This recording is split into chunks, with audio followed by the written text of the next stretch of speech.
Discovery. The howling Antarctic wind battered against Dr. Eliza Chen's protective gear as she trudged across the icy landscape.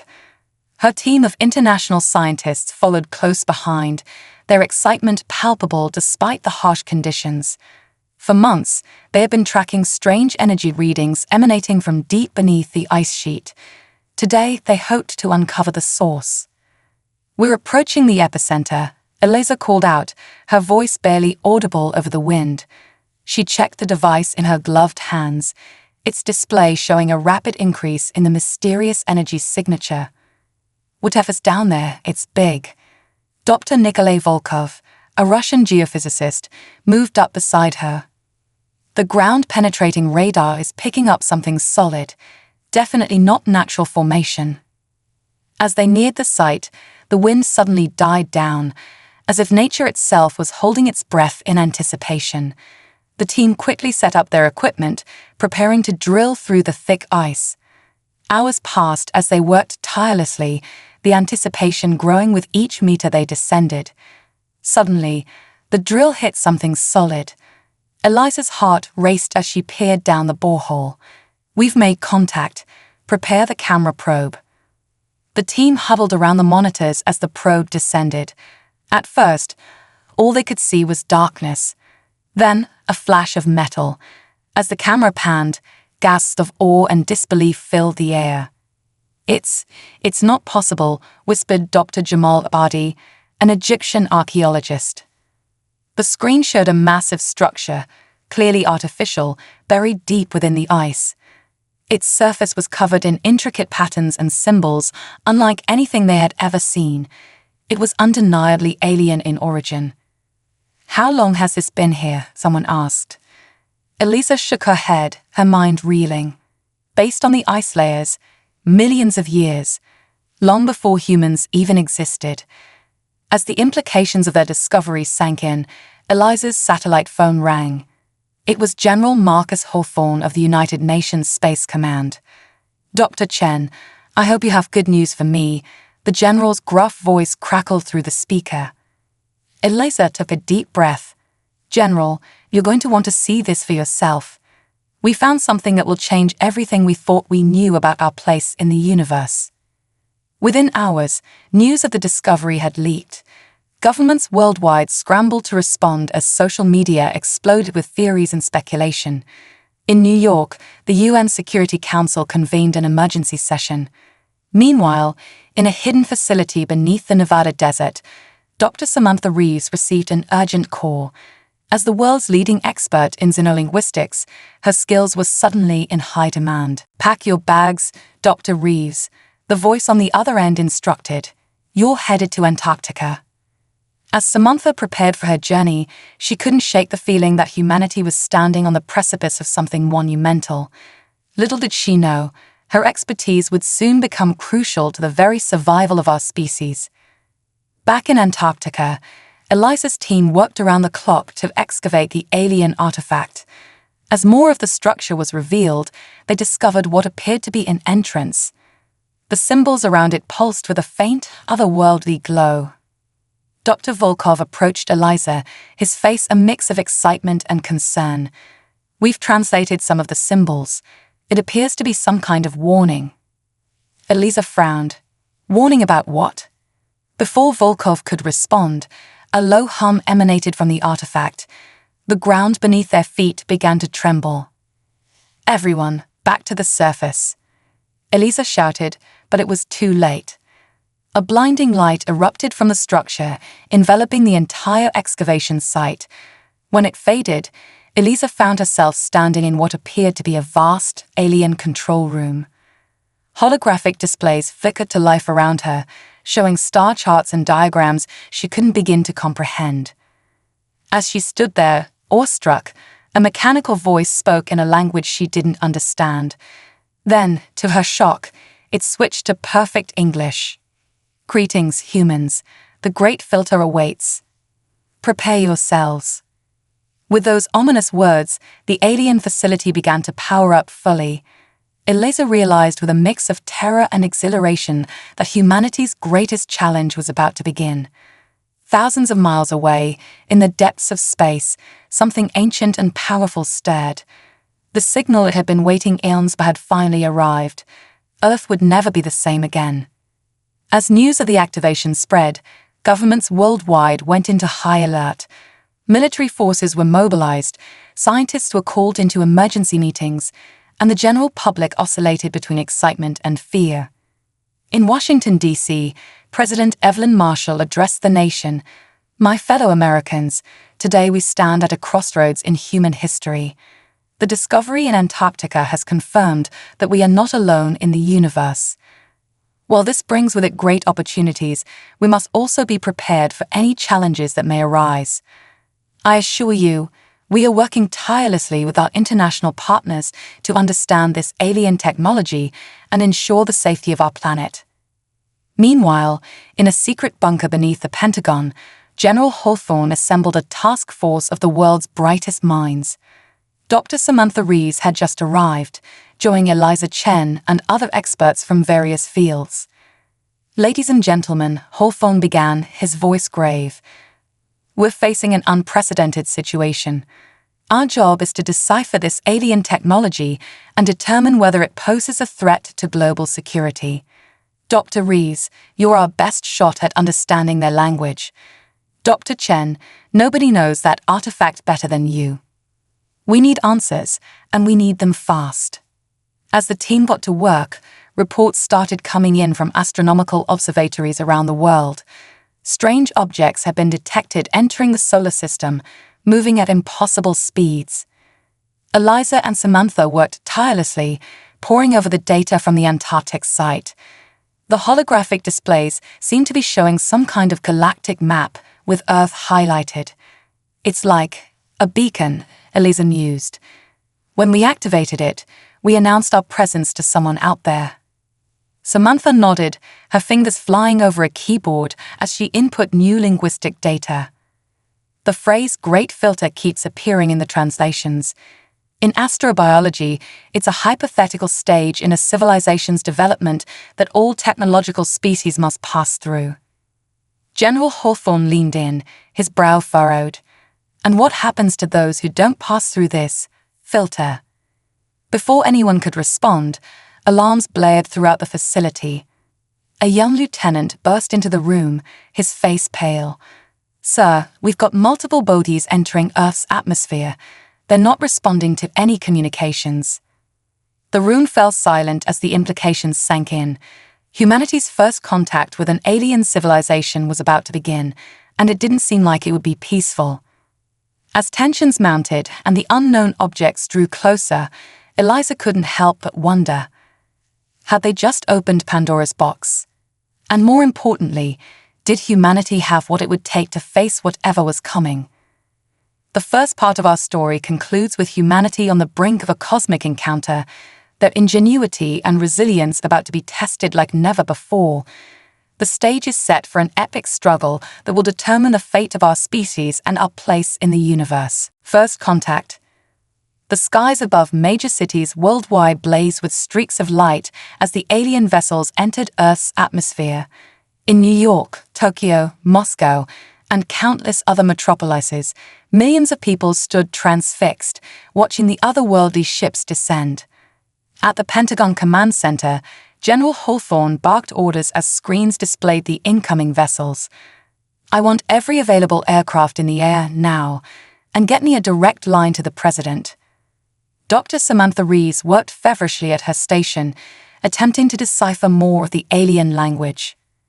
"General, I think I've cracked part of their communication protocol. We might be able to establish contact." Eliza Chen joined her, studying the symbols on the screen. "It's similar to what we saw in Antarctica. Can we broadcast a message?" Hawthorne nodded grimly. "Do it. Let's hope they're here to talk." As Samantha prepared the transmission, reports flooded in from around the globe. The alien ships, sleek and silver, had taken position above major cities but had yet to show signs of hostility. The world held its breath, waiting for the next move. In orbit, aboard the alien flagship, First Commander Zorax observed the blue planet below. His multifaceted eyes blinked rapidly, processing the influx of data. Curious, he chittered to his second-in-command. These humans activated the ancient beacon, yet their technology is primitive. Perhaps this is a mistake. Suddenly, a message flashed across their central console in their own language. "Greetings, visitors. We are the inhabitants of Earth. We come in peace and wish to establish diplomatic relations." Zorak's antenna twitched in surprise. They've deciphered our language this quickly. Impressive. Perhaps they are not as primitive as we thought. Back on Earth, tension mounted as they awaited a response. Minutes felt like hours until finally, the alien transmission came through. "Humans of Earth," the translation read, "We are the Galactic Concordat. Your activation of the beacon has alerted us to your evolutionary status. Prepare for evaluation." Confusion and fear rippled through the command center. Evaluation. What did that mean? Before anyone could speculate further, reports started pouring in. Strange, cylindrical pods were being deployed from the alien ships, descending into the hearts of major cities worldwide.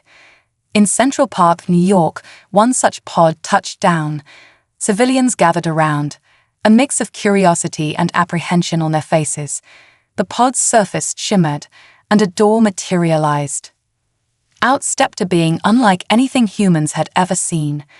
Tall and slender, with iridescent skin and multiple limbs, the alien regarded the crowd with what seemed to be curiosity.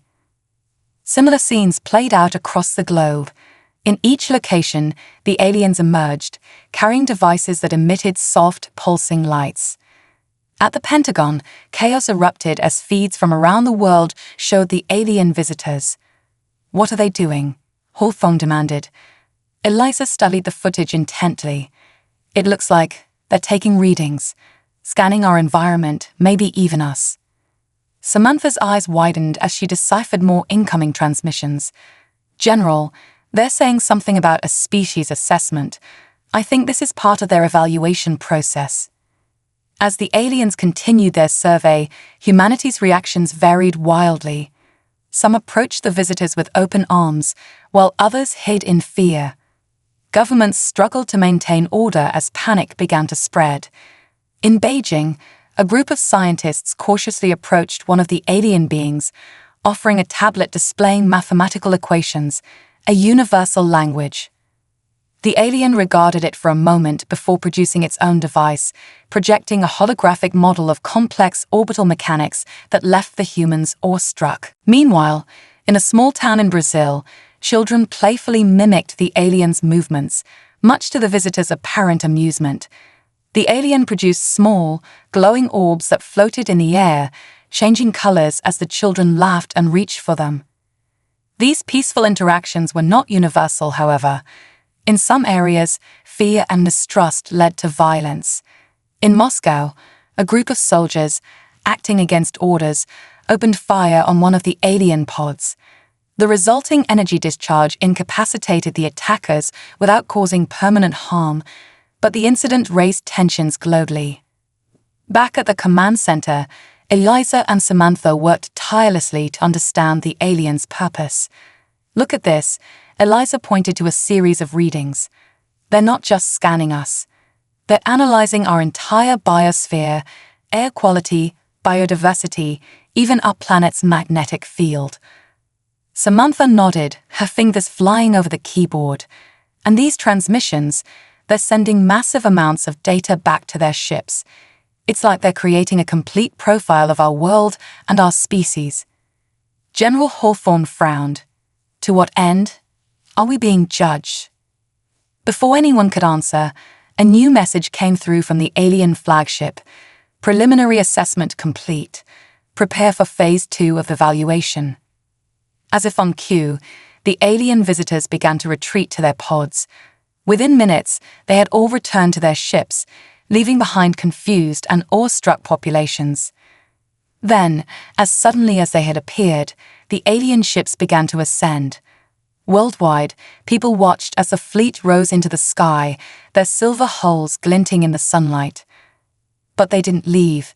Instead, the ships took up positions in high Earth orbit, forming a ring around the planet. In the command center, alarms blared as new readings came in. "General," a technician called out, "we're detecting massive energy buildups in the alien ships." Holfong's face paled. "Is this an attack?" Eliza studied the readings, her mind racing. "I don't think so. The energy signature, it's similar to what we saw in Antarctica, but on a much larger scale." Samantha's eyes widened as she decoded the latest transmission. "They're saying, 'The Great Filter begins now. Your species' worth will be determined. Survive and join us among the stars. Fail and be forgotten.'" As the implications of those words sank in, the alien ships released a pulse of energy that engulfed the entire planet. For a moment, every electronic device on Earth went dark. When they came back online, the world had changed. Reports flooded in from around the globe. Strange structures had appeared in remote locations. Inexplicable phenomena were occurring in cities and wilderness alike. It was as if reality itself had been altered. Eliza and Samantha exchanged worried looks. "The Great Filter," Eliza murmured. "It's not just a test. It's a transformation of our entire world." As governments scrambled to respond and people worldwide grappled with their new reality, one thing became clear. Humanity's greatest challenge had begun. Their ingenuity, resilience, and very nature as a species would be put to the ultimate test. In orbit, Zorax watched impassively as the changes took hold on the planet below. Now, he chittered to his crew, "We will see if they are worthy of ascension." As night fell across the Earth, a new era dawned for humanity.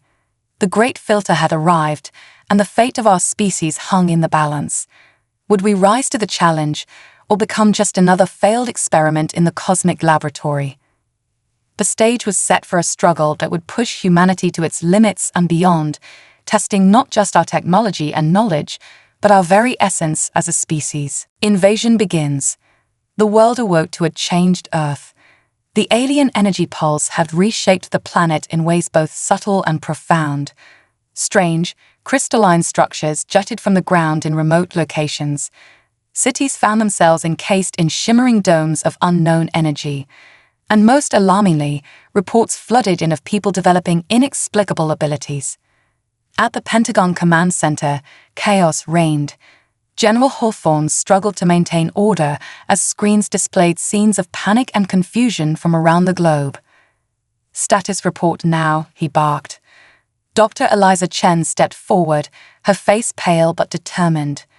"The alien pulse has altered our planet's fundamental physics.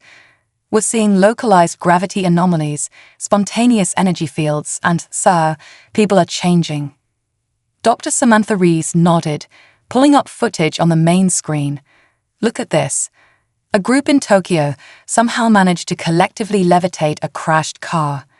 In Rio, a child's thoughts are manifesting as visible projections.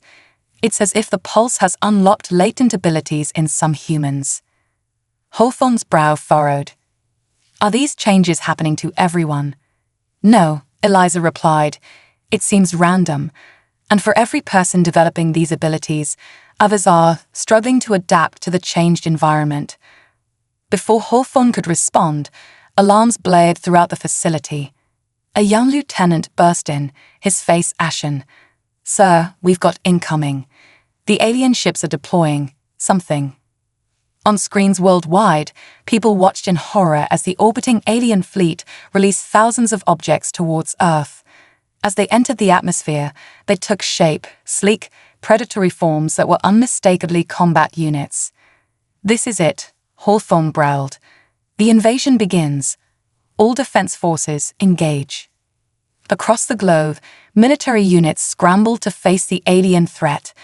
Fighter jets took to the skies, tanks rolled out of bases, and naval vessels prepared for combat. But as the alien forces made landfall, it quickly became apparent that Earth's military might was woefully outmatched. In Washington, D.C., alien walkers strode through the streets, their energy weapons cutting through tanks like butter. Over the skies of London, RAF pilots found their jets disabled by strange electromagnetic pulses, and in the waters off Japan, entire naval fleets were lifted out of the ocean by massive gravitational fields. At the command center, Eliza and Samantha worked feverishly to understand the alien technology. "These aren't just weapons," Eliza muttered, analyzing the data. "They're like extensions of the Great Filter. Each attack is changing the environment, pushing it further from Earth's natural state." Samantha nodded grimly. "It's a multi-pronged assault. They're not just fighting our military, they're testing our ability to adapt to a rapidly changing world." As the alien forces advanced, a new phenomenon emerged. In various hotspots around the world, humans who had developed abilities began to fight back. In New York, a group of civilians with newly acquired telekinetic powers managed to topple an alien walker. In Mumbai, a young woman who could control electrical currents short-circuited an entire squad of alien drones. These small victories, broadcast across the globe, sparked hope in the face of overwhelming odds. General Hawthorne, watching the footage, saw an opportunity. "We need to organize these people," he declared. "They might be our best chance at fighting back." But even as plans were made to coordinate these empowered individuals, the alien invasion took a new, terrifying turn. The crystalline structures that had appeared after the initial pulse began to activate, sending out waves of energy that reshaped the local environment even further. In the Amazon rainforest, trees twisted into impossible shapes, forming barriers that trapped both humans and alien forces alike. In the Sahara, the sand itself came alive, swallowing entire battalions. And in the heart of Antarctica, where it all began, the buried alien artifact pulsed with renewed energy, sending out a signal that seemed to intensify the chaos worldwide. Eliza, monitoring the situation, felt a chill run down her spine. This isn't just an invasion, she realized. It's a total restructuring of our world. The aliens are forcing us to evolve or die. As if to confirm her fears, a new transmission came through from the alien flagship. Samantha translated it with shaking hands. "The crucible is prepared. Adapt or perish. Your species' future hangs in the balance." Around the world, the situation grew dire. Governments crumbled under the dual pressures of alien attacks and civil unrest. Millions were displaced as cities became uninhabitable due to environmental changes. Food and water supplies dwindled as ecosystems were altered beyond recognition. Yet, in the face of this unprecedented crisis, sparks of human resilience began to shine through. Communities banded together, pooling resources and protecting one another. Scientists worked around the clock, seeking to understand and harness the new laws of physics that governed their changed world. And those with newfound abilities stepped up, using their powers to defend the vulnerable and fight back against the alien forces. In the command center, now operating on emergency power, General Hawthorne gathered his team. "We're facing extinction," he said grimly. "But I'll be damned if we go down without a fight. Dr. Chen, Dr. Reeves, what have you got for me?" Eliza stepped forward, her eyes blazing with determination. "We've been analyzing the patterns of the invasion. There's a method to their madness. Each challenge they throw at us, each environment they create, it's like a test, pushing us to adapt in specific ways." Samantha nodded, pulling up a holographic display. "We've mapped out hotspots where human adaptation seems to be most successful. If we can understand the process, maybe we can accelerate it, give ourselves a fighting chance." Hawthorne studied the map, his mind racing with strategic possibilities. "All right, here's the plan. We coordinate with what's left of the world's militaries, focusing our defense on these adaptation hotspots. We gather as many of the empowered individuals as we can, train them, organize them into fighting units." "But sir," a junior officer interjected, "even with these powered individuals, we're still outgunned. How can we possibly win?" Hawthorne's eyes narrowed, a fierce determination in his voice. "We win by doing what humans do best. We adapt, we innovate, and we never ever give up. The aliens think they can reshape our world. Fine, we'll reshape ourselves, become something they never expected. As the team dispersed to implement the plan, Eliza turned to Samantha, her voice low. There's something else. The Antarctic artifact, its energy signature is intensifying. I think it might be the key to all of this. Samantha's eyes widened in realization. A countermeasure? Something left behind by whoever built it. Eliza nodded. Possibly. But to unlock its secrets, we'd have to get back there, right into the heart of the chaos. The two scientists shared a look of understanding. They knew what had to be done, no matter the risk. As humanity fought for survival on a global scale, a small team would have to embark on a desperate mission to the ends of the Earth, seeking an ancient power that might turn the tide of this cosmic war. As night fell on a world in turmoil, the greatest struggle in human history was just beginning. In cities and wildernesses, transformed by alien power, in the hearts and minds of a species fighting for its very existence, a single question burned. Could humanity rise to meet this ultimate challenge, or would Earth become just another failed experiment in the grand cosmic design? The invasion had begun, but the true test of human resilience and adaptability was yet to come. Underground resistance. As the alien invasion intensified, pockets of human resistance formed in hidden bunkers and makeshift shelters around the world. Dr. Eliza Chen and Dr. Samantha Rees found themselves in one such sanctuary, deep beneath the Rocky Mountains. The cavern bustled with activity as scientists, military personnel, and civilians with newfound abilities worked together. Holographic displays showed the ever-changing surface world, a kaleidoscope of alien landscapes and battle zones. General Hawthorne, his face haggard but determined, addressed the assembled group. We've lost most major cities, but humanity's spirit remains unbroken. Our mission now is twofold: understand the alien technology and develop countermeasures. Eliza stepped forward. We've made progress deciphering the alien language and technology. It appears they're using a form of quantum manipulation to alter our reality. But there's a pattern to it, a logic we might be able to exploit. Samantha nodded, pulling up a complex diagram.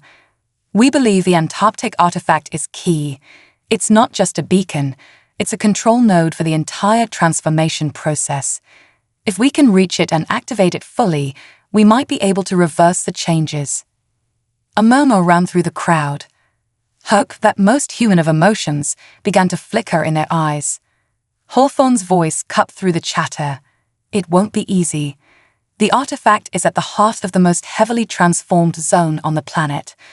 We'll need a team of our best and brightest, including those with the strongest newly developed abilities. As plans were made and volunteers stepped forward, Eliza and Samantha worked tirelessly. They trained those with new powers, pushing the limits of human adaptation. They reverse-engineered alien technology, creating hybrid weapons and defenses. Weeks passed, and the resistance grew stronger. Small victories were won as humans learned to navigate and even manipulate the transformed environments. But time was running out. The alien restructuring of Earth was nearing completion, and humanity's window for action was closing fast. Turning the tide, the day of the mission arrived. A team of 20, led by Eliza and Samantha, prepared to embark on a perilous journey to Antarctica. Their transport, a retrofitted alien shuttle, captured and modified by the Resistance. As they soared over a landscape barely recognizable as Earth, the team marveled at the alien beauty and terror below. Forests of crystalline trees, oceans that flowed upward in defiance of gravity, and cities encased in bubbles of warped space-time. Approaching Antarctica, they encountered heavy resistance. Alien fighters swarmed their ship, energy beams lancing through the sky. "Evasive maneuvers," shouted the pilot, a former Air Force captain with newly developed precognitive abilities. The shuttle ducked and weaved, its hybrid shields barely holding. Suddenly, a massive tentacle of living ice erupted from the ground, swatting alien ships from the sky. "That's our opening," Eliza yelled. "Take us down." They landed hard near the excavation site, now a swirling maelstrom of energy and twisted matter. The team fought their way through waves of alien defenders, their powers and weapons pushed to the limit. Finally, they reached the artifact chamber. Eliza and Samantha rushed to the control panel, their minds working in tandem to decipher its alien interface. "We need more power," Samantha shouted over the din of battle. In a moment of desperate inspiration, Eliza turned to the team. "Everyone with energy manipulation abilities, channel your power into the artifact. The rest of you, buy us time." As a fierce battle raged around them, human and alien energies surged into the ancient device. The chamber shook, reality itself seeming to warp and bend.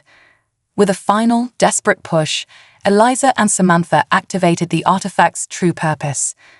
A pulse of energy, far more powerful than the alien's initial wave, erupted from the device, spreading rapidly across the globe. Humanity's stand. The energy wave washed over the planet, undoing the alien transformations. Cities re-emerged from their otherworldly prisons, ecosystems began to revert to their natural state, and the alien ships in orbit suddenly found themselves without power. But the wave did more than just restore Earth. It enhanced the latent abilities that had emerged in humans during the invasion, spreading this potential to the entire population. In orbit, First Commander Zorax watched in disbelief as his fleet went dark. "Impossible," he chittered. "They've turned our own technology against us." Back on Earth, humans worldwide discovered they now possessed abilities once thought impossible. The power to manipulate energy, to communicate telepathically, to reshape matter with a thought. Humanity had taken a quantum leap in evolution. As the alien ground forces found themselves stranded and outmatched, a message boomed from every communication device on the planet. It was Eliza's voice, amplified by the artifact's power, to the galactic concordat. "We have passed your test. We have adapted, evolved, and overcome. Earth is ours, and we now stand ready to take our place among the stars. You came to judge us, but in doing so, you've made us stronger than you could have imagined. We offer you this choice: leave in peace, or face a humanity united and empowered beyond your wildest dreams." There was a tense moment of silence.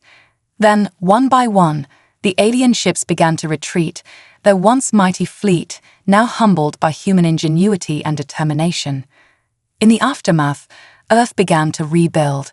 The challenges were immense, but so too were the opportunities presented by humanity's newfound abilities and understanding of advanced technology. Eliza, Samantha, and the other heroes of the Resistance became leaders in a new global effort to guide humanity's growth and prepare for its role in the wider galaxy. As the sun set on this new era, Eliza stood atop a hill overlooking a city being rebuilt with a harmonious blend of human and alien technology.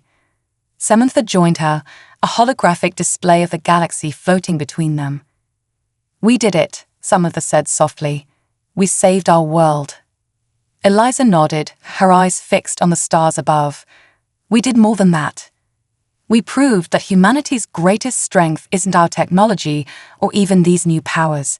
It's our ability to unite, to adapt, to face the unknown with courage and creativity." "So, what's next?" Samantha asked, a hint of excitement in her voice. Eliza smiled, reaching out to expand the galactic map. Now we take our place in the universe. We've passed the great filter. It's time to see what else is out there, to explore, to learn, and to show the cosmos what humanity is truly capable of." As night fell, the people of Earth looked to the stars not with fear, but with hope and determination. The invasion had been the crucible that forged a new humanity, ready to face whatever challenges the universe might bring. The end of this chapter was just the beginning of humanity's greatest adventure.